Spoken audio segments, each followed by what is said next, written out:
agonized for a little bit of time over what could that look like, what could that sound like. And essentially, and I wanted it to be a fairly short but compelling message.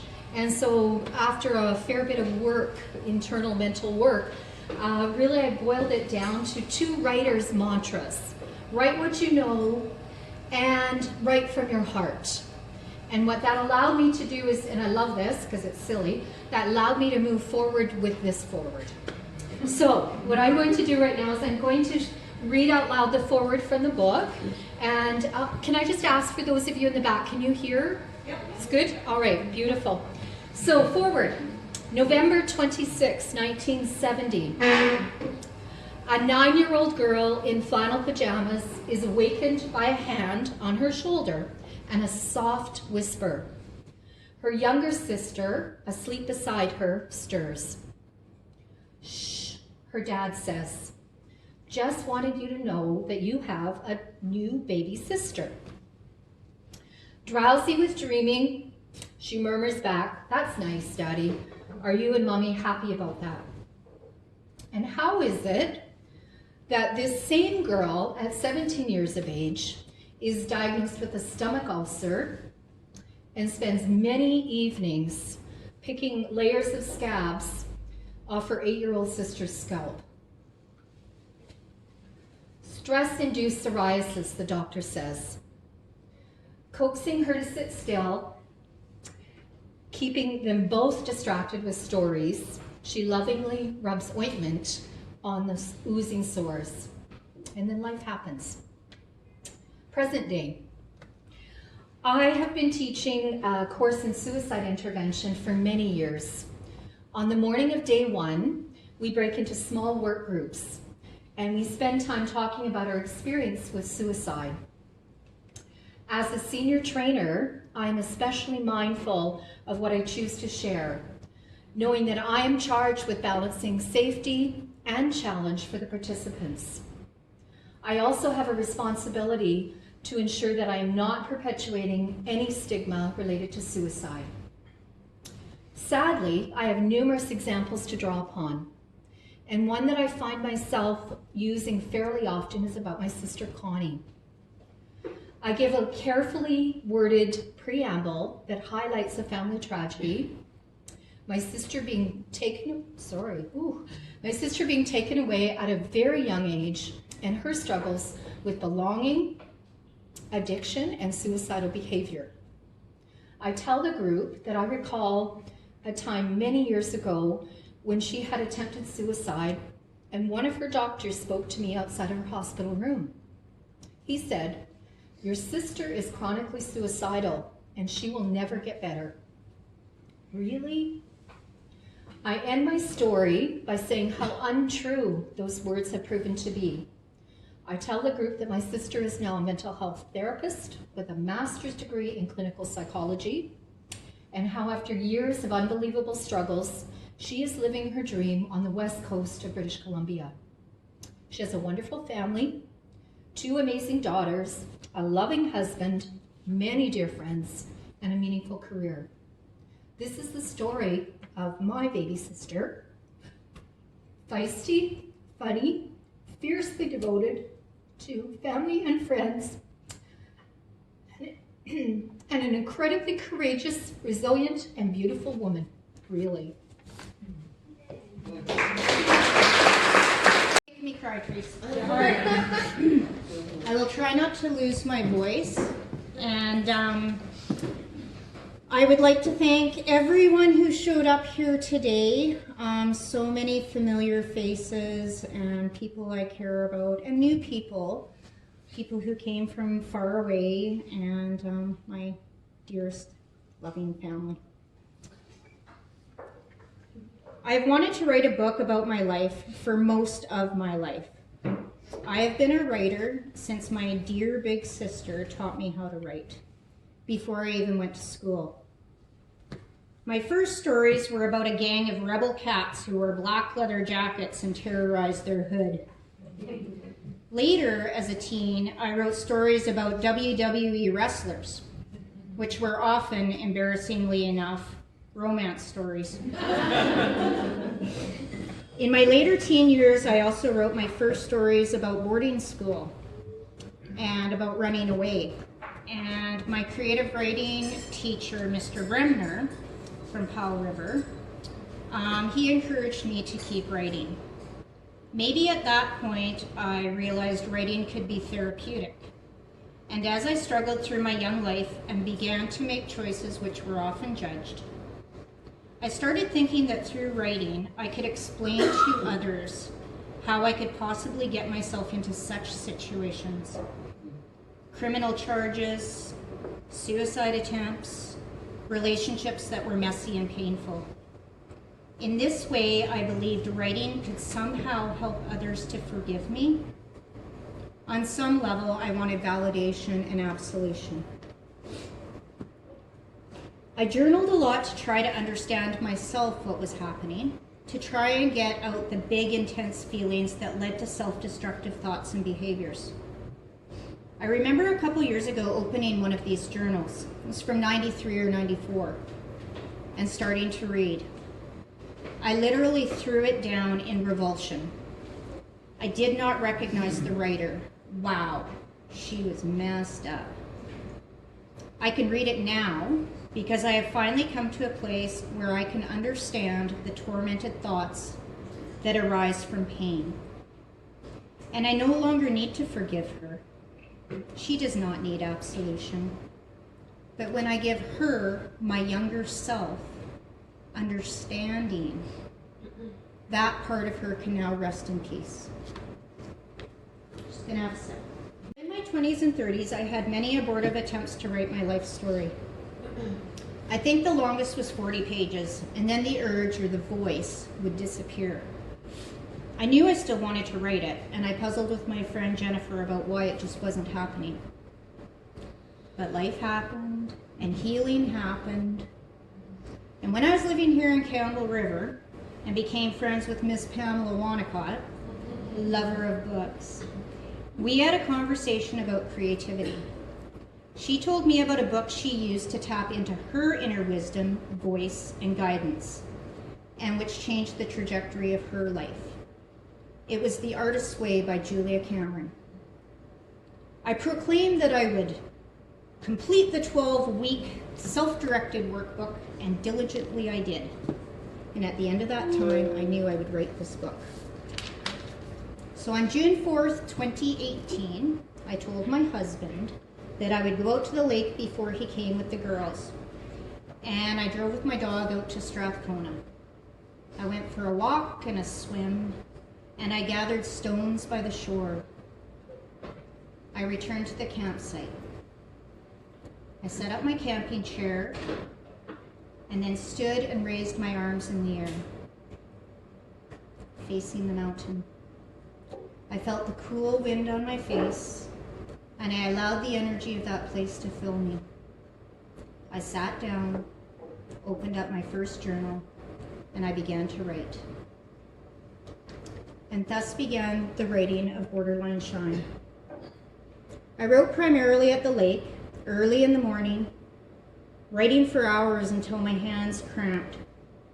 Sometimes I wrote again later in the afternoon, and on occasion I wrote at home, but mostly in the wilderness, in my wild place. In September, less than 4 months after writing Small Child, Time Bends, I shut the last journal complete. I then began the process of transcribing my written words into my laptop,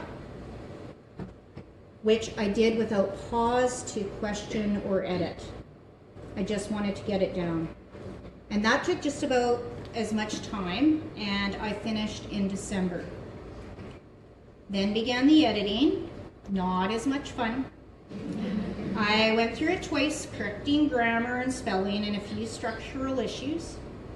I sent it to Jen, who gave me a mind-blowingly supportive feedback.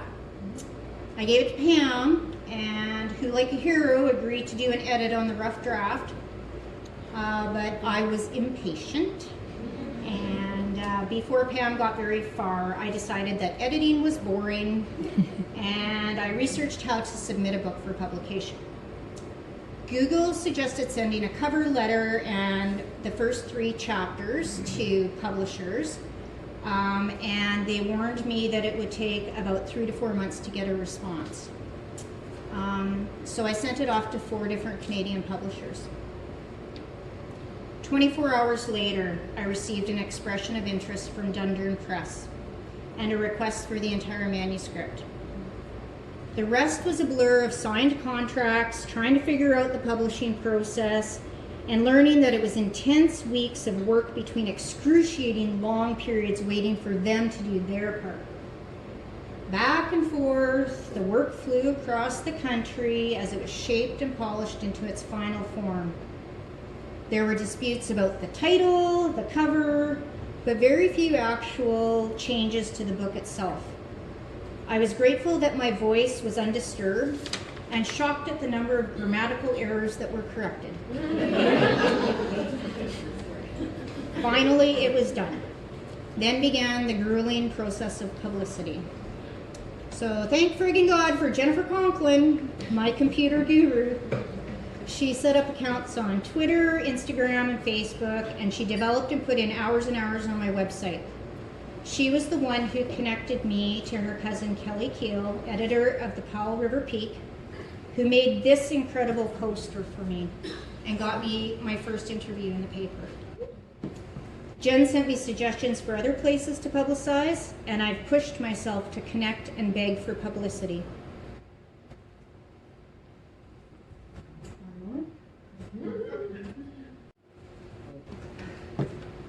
I want people to read this book. I think it has the potential to make a difference. I think it will open up some eyes about what can happen when a person experiences trauma and how it affects them, and not just the trauma, but the shame that is often associated with what has happened.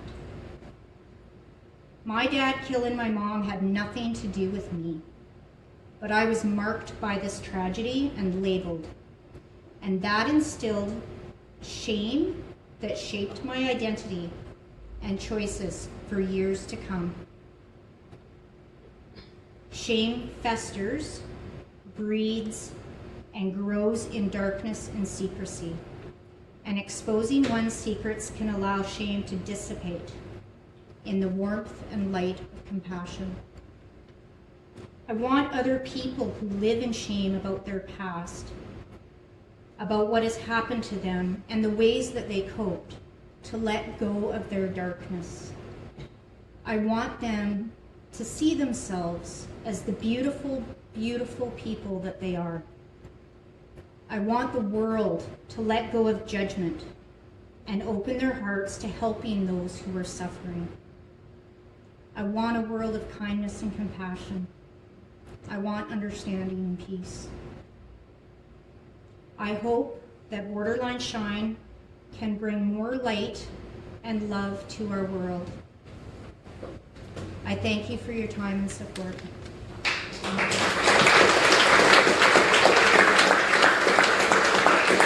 going to read the first chapter. It's a short chapter, and it kind of just sets the setting and the premise for the book.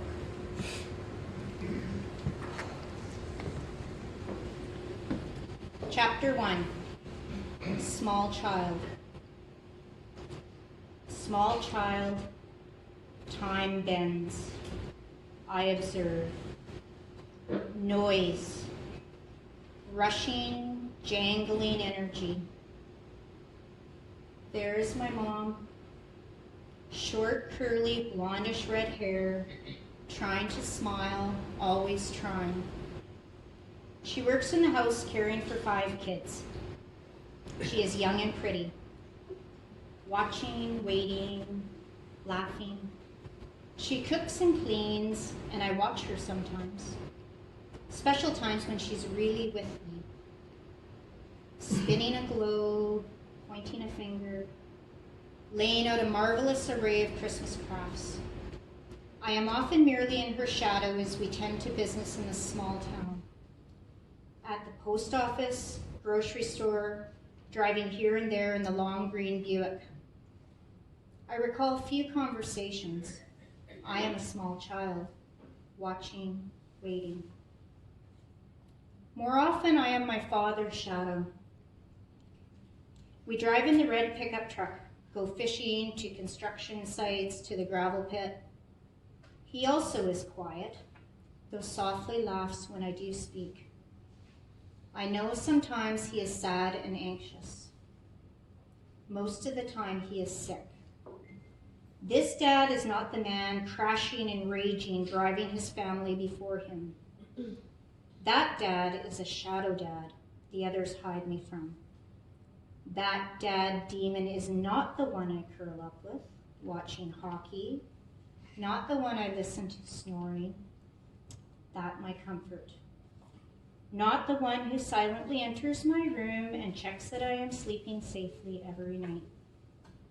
The demon dad is seething, full of rage, hated and hating. I watch my brothers.